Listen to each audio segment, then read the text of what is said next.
साथियों, गहन विचार में आपका स्वागत है। आशा करते हैं कि आप सब अच्छे होंगे। दोस्तों, हर समस्या का समाधान होता है। शायद एक नहीं, अनेक समाधान होते हैं।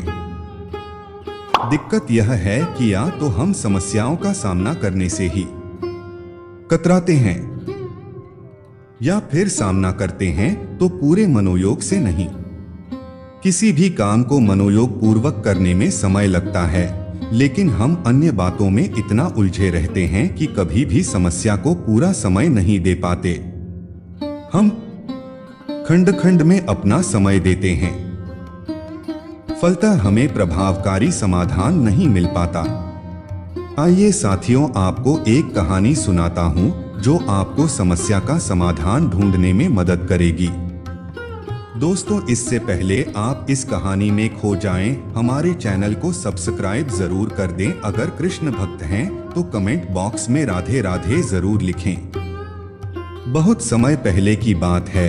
भारत के एक राजगीर नाम के राज्य में एक राजा राज्य करता था जिसका नाम रिसाई था।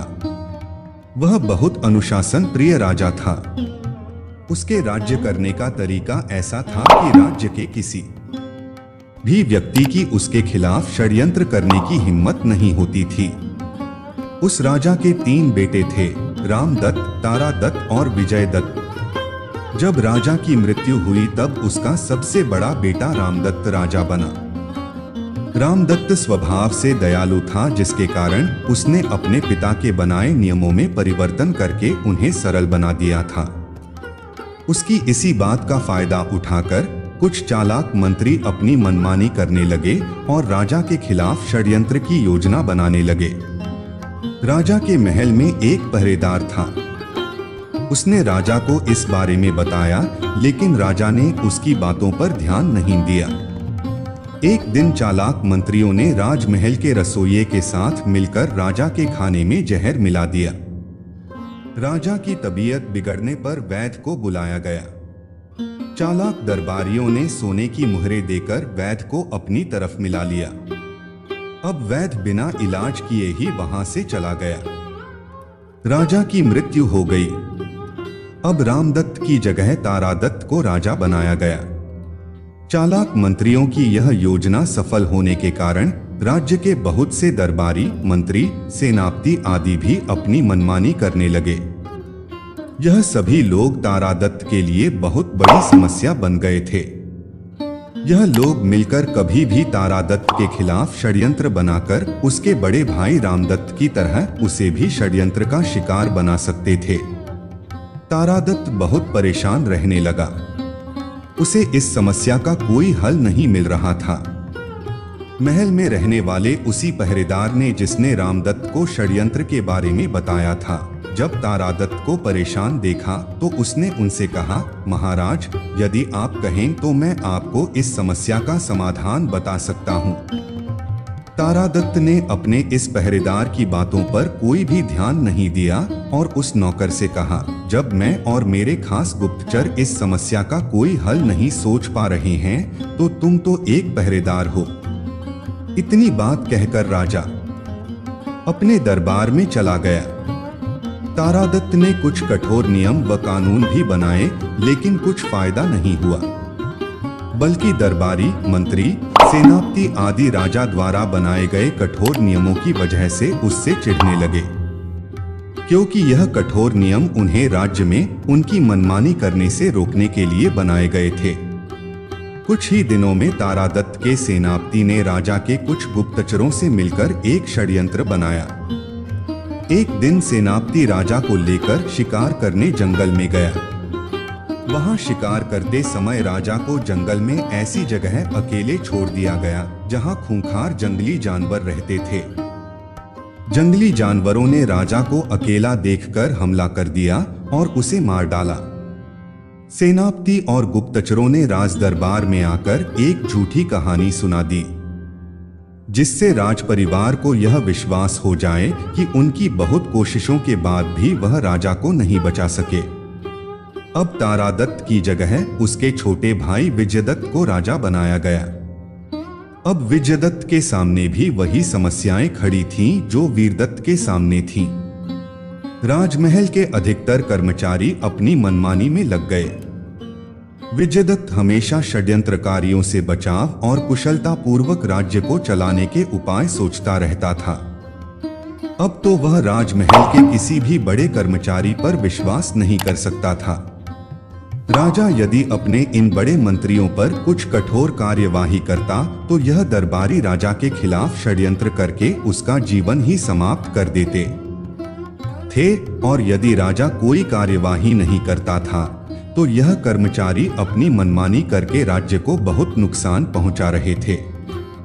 अपनी इस समस्या के चलते विजयदत्त को यह लगने लगा था कि शायद इस समस्या का कोई समाधान नहीं है, और अब उसे समस्याओं के साथ ऐसे ही राज्य करना होगा। उसने इस बड़ी समस्या के समाधान को अब अपने भाग्य पर छोड़ दिया।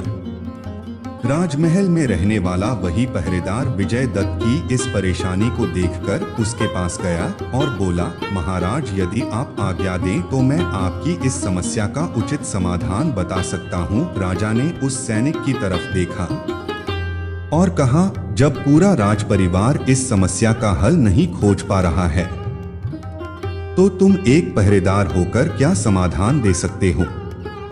तभी राजा के पास खड़ी रानी ने राजा से कहा, महाराज, मुझे लगता है कि एक बार इस पहरेदार की बात सुन लेने में कोई भी नुकसान नहीं है। क्या पता यह कुछ ऐसा बता दे जो हमारे काम आ जाए। राजा ने कुछ सोचा और पहरेदार से बोला, बताओ तुम क्या बताना चाहते हो? तभी नौकर बोला, महाराज, इस समस्या का समाधान बहुत सरल है। मंत्री राजा को इसीलिए मार देते हैं क्योंकि राजा के मरने से उन्हें लाभ होता है। यदि कुछ ऐसा कर दिया जाए कि राजा पर संकट आने पर उन पर भी संकट आ जाए तो इस समस्या का समाधान हो जाएगा। राजा को नौकर की यह बात अच्छी लगी। तब राजा बोला, ऐसा क्या किया जाए जिससे राजा पर आने वाला संकट षड्यंत्रकारियों के लिए भी संकट बन जाए? नौकर बोला, यदि आप यह घोषणा करवा दें कि जब भी इस राज्य के राजा की मृत्यु होगी तो उसकी चिता के साथ राज्य के सभी दरबारी, मंत्री, सेनापति तथा रसोइया को जिंदा जला दिया जाएगा। इसका परिणाम यह होगा कि आप जब तक चाहें राजा बने रह सकते हैं और उसके बाद आप अपने उत्तराधिकारी को राजा बना सकते हैं। यह षड्यंत्रकारी आपको कोई हानि नहीं पहुंचा पाएंगे। राजा को यह बात बहुत अच्छी लगी और उसने उसी दिन पूरे राज्य में यह घोषणा करवा दी। इस घोषणा को सुनकर सभी षड्यंत्रकारियों में खलबली मच गई। दूसरे ही दिन राजा ने कई ऐसे नियम बना दिए जिससे राज्य को कोई भी षड्यंत्रकारी नुकसान न पहुंचा सके। अब तो राजा की समस्या का समाधान हो गया। सभी दरबारी, मंत्री, सेनापति तथा रसोइया आदि राजा की सेवा में लग गए। राजा ने खुश होकर उस नौकर को अपना विशेष सलाहकार बना लिया। भविष्य में उस राज्य और उसके राजा को कभी कोई नुकसान नहीं हुआ। हर जीवित व्यक्ति को कुछ न कुछ समस्याएं जरूर होती हैं। आप कोई भी ऐसा जीवित इंसान नहीं ढूंढ सकते जिसके जीवन में कोई भी समस्या ही न हो। जो बेरोजगार है उसे रोजगार न होने की समस्या है। कोई शीर्ष पर है तो उसके पास स्वयं के लिए समय न होने की समस्या है। हर व्यक्ति के पास कोई न कोई समस्या है। जीवित व्यक्ति बिना समस्याओं के कैसे रह सकता है? इसलिए अगर आप जिंदा हैं तो स्वीकार कीजिए कि समस्याएं आपके जीवन में आएंगी। जीवन की समस्याओं के समाधान का एक ही तरीका है और वह यह है कि उन्हें सुलझाया जाए।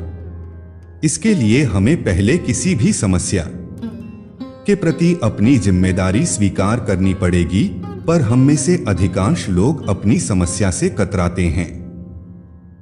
हम अपनी हर समस्या के लिए किसी अन्य व्यक्ति को या सामाजिक परिस्थितियों को दोषी ठहराते हैं। कभी कभी हमको लगने लगता है कि समस्या पहाड़ जैसी है।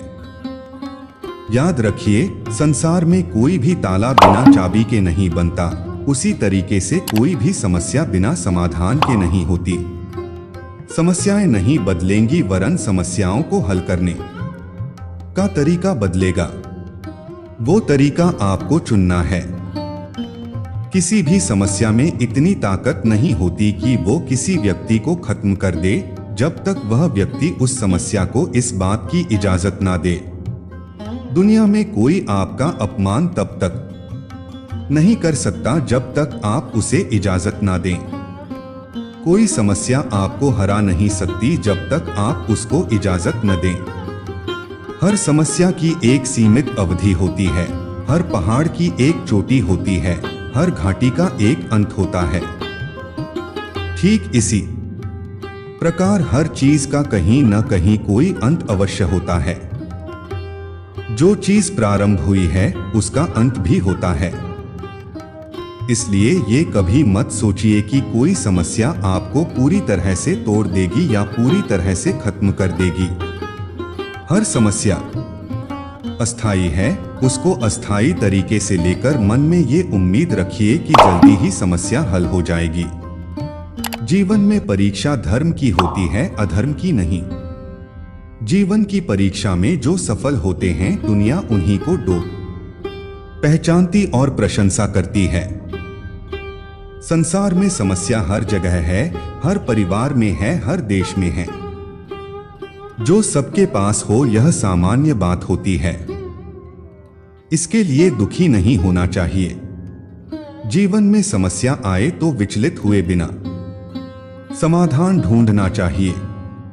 साथियों, अगर वीडियो अच्छी लगी हो तो हमारे चैनल को सब्सक्राइब जरूर करें।